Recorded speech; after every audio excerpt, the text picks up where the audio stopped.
All right, hey guys, in this video, we're going to talk a bit about that upper trap. And it's one of the key mistakes we see with the crossover symmetry system is they go through a movement, and Sarah, go ahead and demo the row for me. And instead of creating this scapular traction for some of these pulling exercises, what tends to happen is an elevation. The shoulder blades squeeze up into the ears. That upper trap is really tight and stiff. Now, there's a lot of discussion around function and having a stiff upper trap.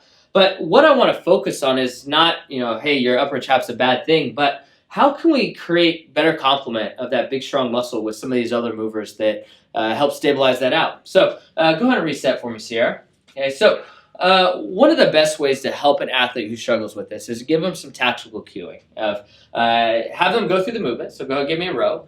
And the first thing I typically do is I have them stop short. So one of the biggest mistakes people make is they just run out of room. And they try to get their elbows as far back as they can. And the only way they can make that space to happen is to elevate the shoulders up to the ears, and that'll give them a little bit more room to move. So typically what I do is instead of having them pull their elbows as far back as I can, I just create better cueing. Okay, stop short and just work on here. I'll tap some of the musculature that I want them to fire. So these muscles between the shoulder blades that complement the upper trap in creating retraction, okay, just give me a little tactical cue. Okay, fire these. Okay, go ahead and reset, Sierra. Nice job.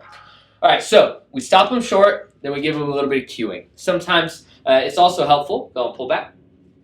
If they're shrugging up into their ears, you can tell them what you want them to relax. So if their shoulders are creeping up into the ears, kind of drive their traps down, so pushing that scapula into depression, and then we can give them that tactical cue of, okay, here, fire these. Okay, so if they can't even get that to fire with a little bit of tapping, okay, push them down and then tap them.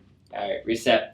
All right, so let's say you're working without a coach. You just got to figure out this movement pattern without any help at all. Well, I think one of the best ways to do this is go ahead and go through the row. And again, think about stopping short. So even if you're working by yourself, you can have this cue of, okay, elbow stop in the plane of the body.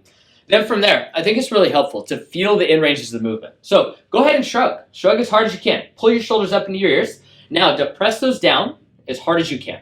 So getting some experience and proprioception of how are your shoulder blades moving is going to be really helpful in developing this movement pattern. So nice job, Sierra. Go ahead and relax.